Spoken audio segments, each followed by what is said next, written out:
And would you also agree you can't establish that today at the probable cause hearing?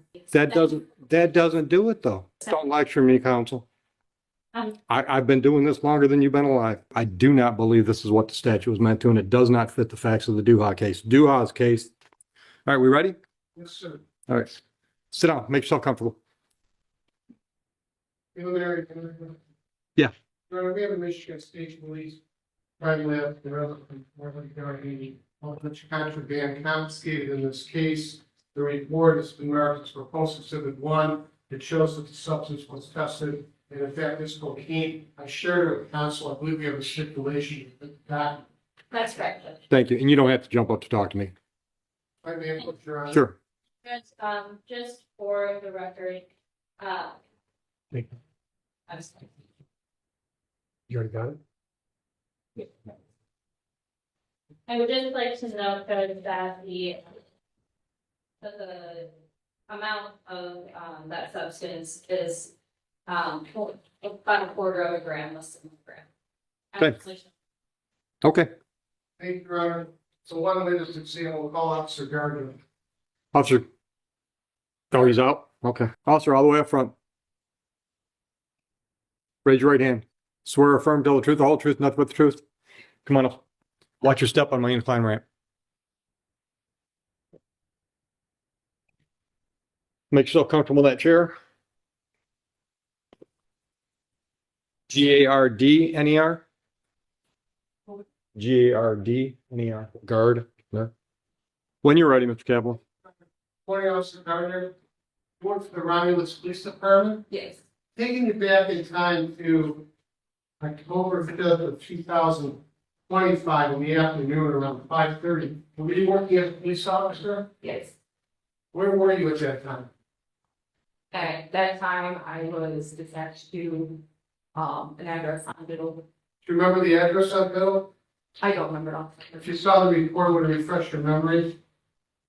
Yes, to the address on Middle Street. Yes. Your Honor, may I approach the witness? Please. Showing the witness page 2 of the police report. Officer Gardner, just review it and tell us when your memory is refreshed. Okay. What is the address on Biddle? 9526 though. Well, at that time, are you in uniform or plain clothes? In uniform.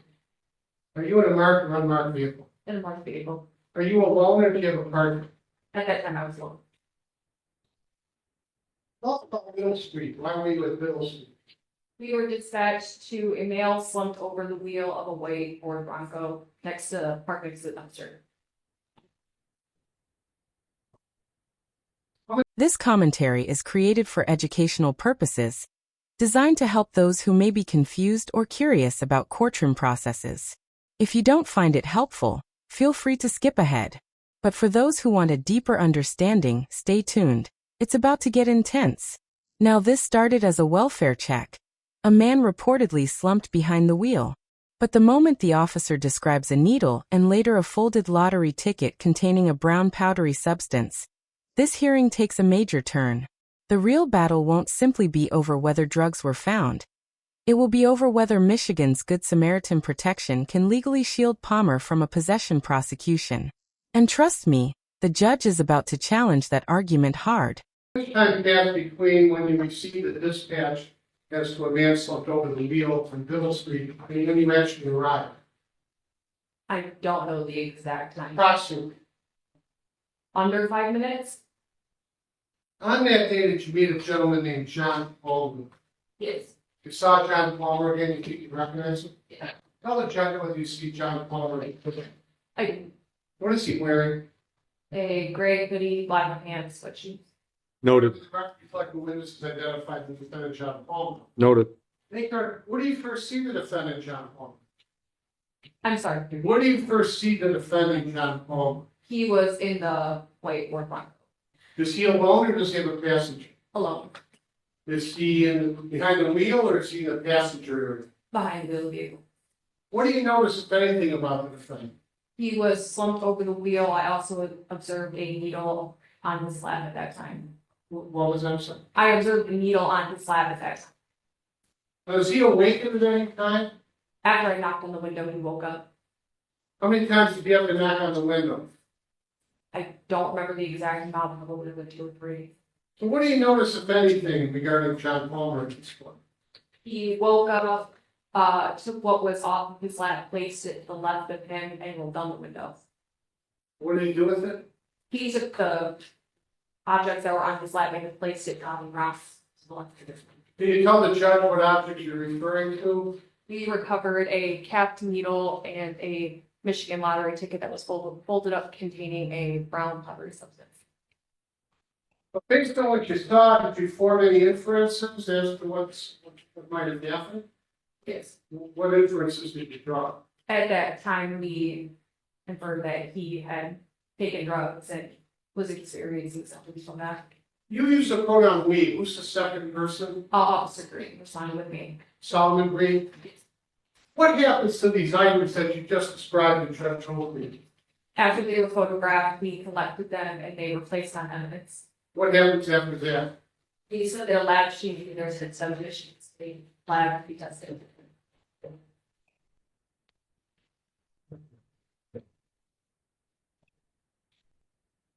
You mentioned lotto funds.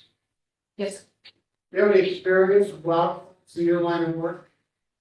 there are 3. We learned that typically it's used as a sword for, drugs, powder. Thank you so much. Nothing further, Your Honor. Counsel, your witness. General Street, what city is that located? Right. Thank you.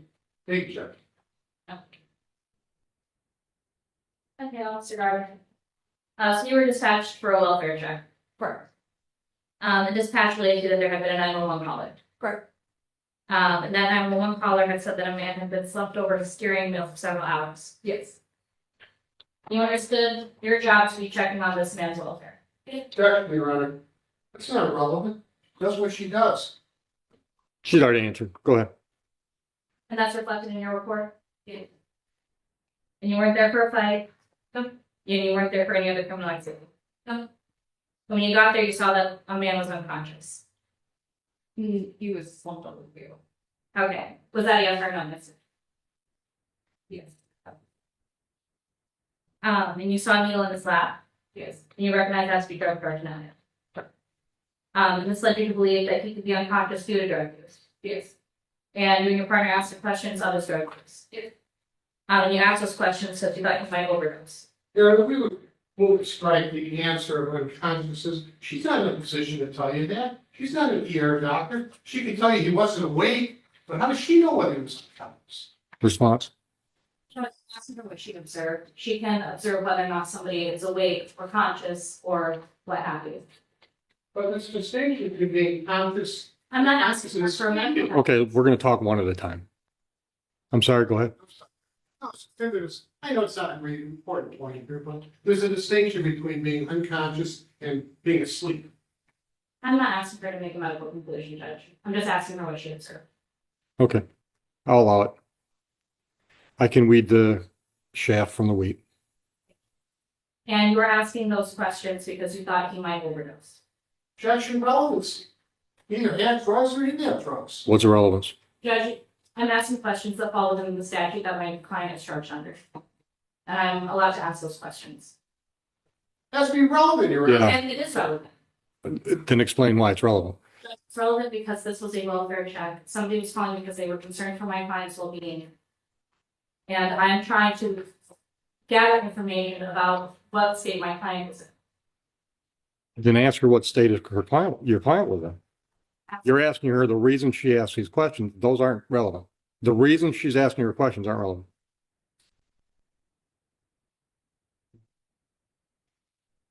And would you offer my client help? Objection relevance.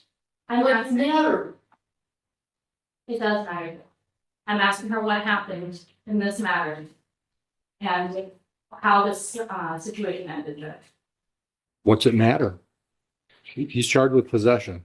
He is charged with possession, Judge, but it's also what he was using those drugs for. I have stipulated to the lab report. And it matters how those drugs are being used. How does that matter? Judge, I will Does he have a prescription for the cocaine? not say that. but it will be relevant in my mind. Let's be relevant at this point. It is relevant at this. Then you have to explain to me how. It's relevant because under the statute, there is a Good Samaritan, exception to this rule. That protects the Good Samaritan. I'm trying to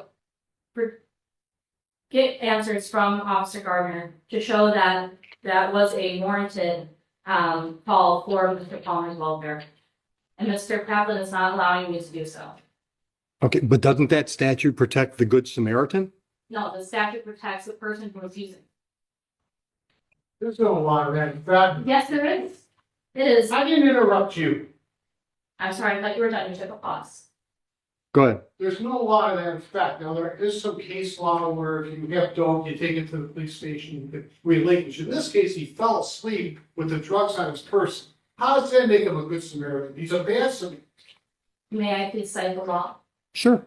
It is 333.7403, subsection 3A. May I read it into the record? I'd rather you hand it to me because I don't do well when people read to me. If I may. Yeah.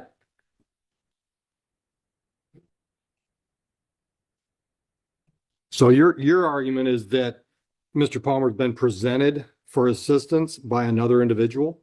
Yes, that's correct. And it's relevant that I asked Officer Gardner if she procured assistance because that's what it was called. Any argument to that? How can staff? Okay, counsel, I've asked him a question. Anything related to this witness is hearsay. I know this is tangential. It's all hearsay. We can't cross-examine anyone who called, but it's not even relevant. If counsel were correct on this, you could have a drug kingpin who falls asleep at the wheel, and all the drugs found in his car can't be admitted. That's nonsense. There's no law of that. Yeah, well, let's argue the language of the statute. The statute says an individual who seeks medical assistance for himself or herself, or who requires medical assistance and is presented for assistance by another, has an exemption. Her argument is because of the dispatch call, Mr. Palmer was presented for assistance by another. First of all, we have the hearsay issue. She can't overcome. There's no doubt about it. Statement made out of court for truth of the matter asserted, so we don't know why anyone called. You might just have somebody speculating. We don't know. Somebody sees a person slumped, you're going to call. It could be an unconscious person. It could be a guy who's been shot. It could be all kinds of circumstances. This unknown caller, Judge, doesn't have personal knowledge. Can't tell you why the guy was slumped behind the wheel. Would you agree with me, counsel, that the reason for the call is pretty important for your argument? And would you also agree you can't establish that today at the probable cause hearing? Check. Probable cause. That's a yes or no question, counsel. How are you going to establish it without the person that called? Would you like me to answer yes or no, or would you like me to answer? I'd like you to answer yes or no. Are you going? And there it is. The tension just exploded.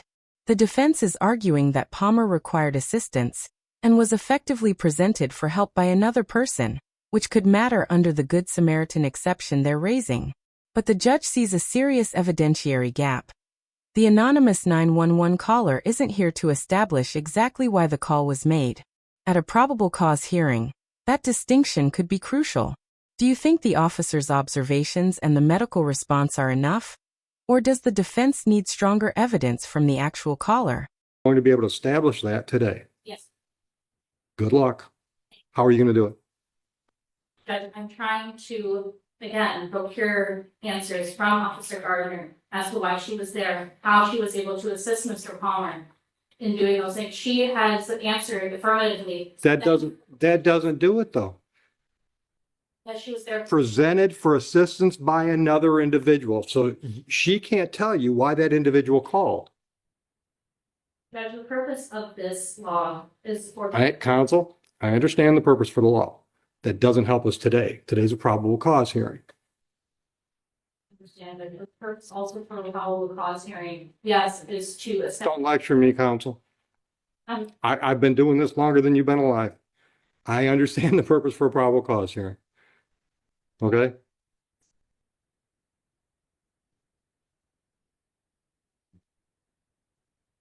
I'll allow you to ask your question.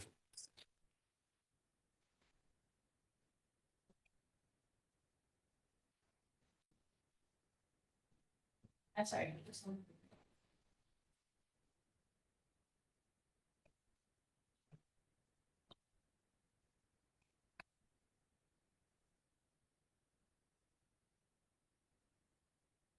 And Judge, I would like to point out that Mr. Kaplan did open the door to the 911 call in his direct examination. I did not object to hearsay to him, and he did not object to hearsay when I asked the question of what the 911 caller had said. It wasn't hearsay when he used it, counsel. It was meant to explain why she went to Biddle Street. That's not for the truth of the matter. I understand, Judge, but, Back to your questions. and did you call for help? Did we call EMS? Yes, To petition him, no, yes. yes. Okay. What'd you say to what, Dick? To petition him. Thank you. Okay. And Rollins Police, or, excuse me, not police, a fire department, they did respond, EMS came? Yes, Okay, and then they took him to the hospital? yes, we're, Officer Green petitioned him. Okay. And you did that because you believe that he needed that help? For mental illness, yes. Okay. Thank you. No more witness questions for this witness? No. Any redirect? Very great. Make you adapt them. You had other occasions where you were summoned, dispatched to an area of a person sleeping or slumped behind a wheel.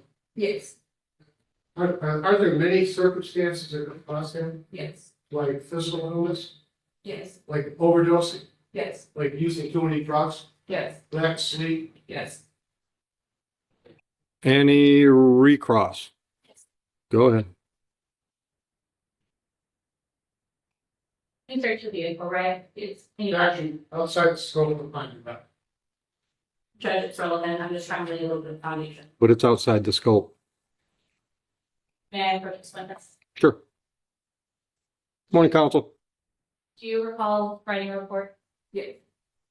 And do you recall stating in your report? We have checked, the report is here saying she could be impeached if she made an inconsistent statement. Okay. Anything in the report is here.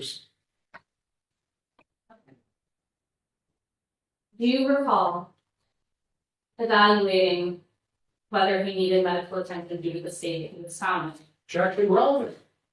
It's within the scope of what he asked. I'll allow it. Yes. Okay, and that's consistent with your report, is that correct? Okay. And so you were trying to help him, not just for his mental illness, but for the state that he found him in. We were trying to establish if he needed medical assistance or the state use of it. Okay, and you determined that to be in the affirmative, is that correct? For possible overdose, no, he did not get any medical attention for that. Medical attention was called for the petition, the comments he made while in the back of the patrol car. Okay. Just 1 minute.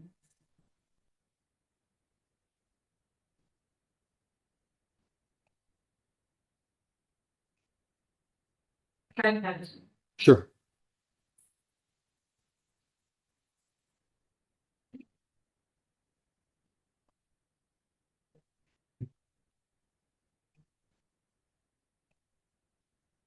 Do you recall continuing to monitor him because he was trying to ensure that he was still alert and responsive? Checked and relevance. Again, this is within the scope of, I'll allow it. were you trying to ensure that he was still alert and responsive? Yes, And that's because of the state that you found him incorrect. as well as because he told us that he had used 20 minutes prior. Okay, so that's a yes. Yes. Thank you. He told you that he's Hold on. How many shots are we gonna have at her? just supposed there's no redirect, but if something new is opened up, don't have a kid, No. thank you. And People are. no other witnesses? You can step down, Officer Gardner. Watch your step on my rant. Safe to assume we don't have any defense witnesses today? No. I'm ready for argument. Thank you, Ryan.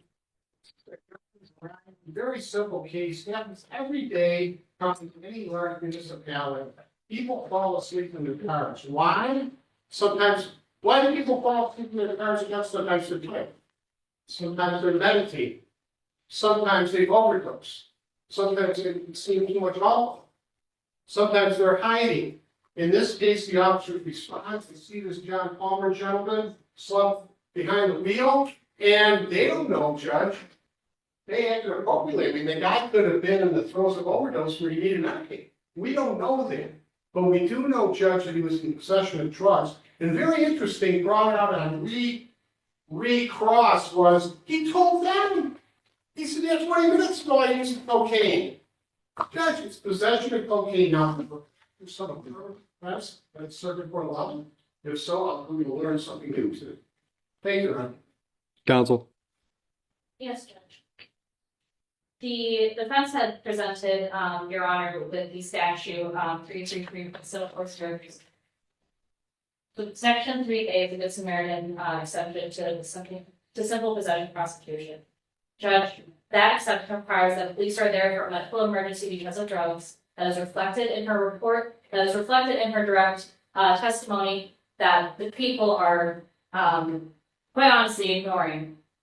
She found a cat meal and a lotto ticket in his lap. He was slumped over not just because he was simply asleep, but because he had been using drugs.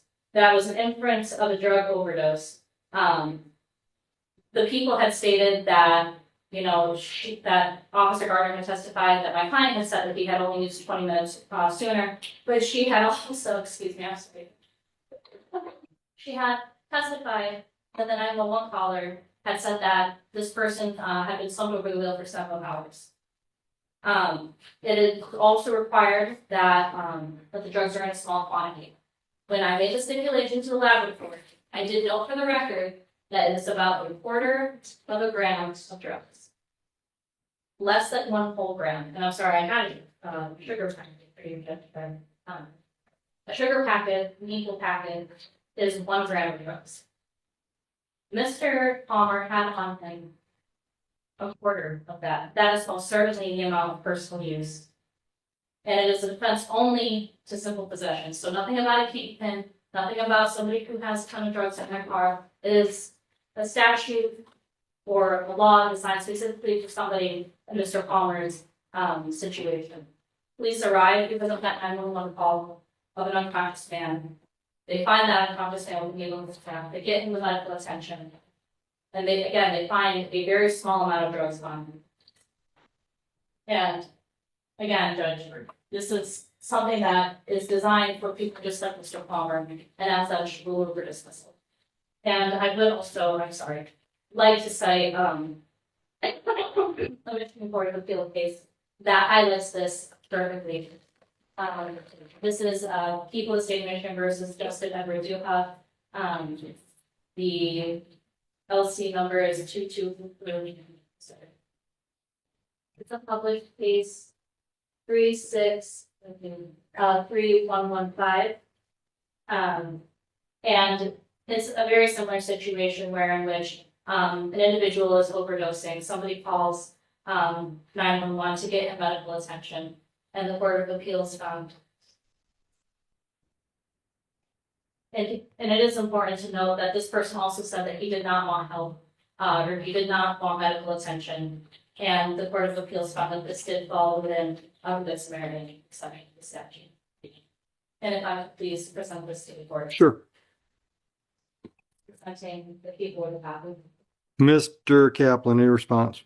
Okay. Embarrassing a long time. Generally, attorneys will provide reports to the opposing attorney. So I found out about what. That's fine.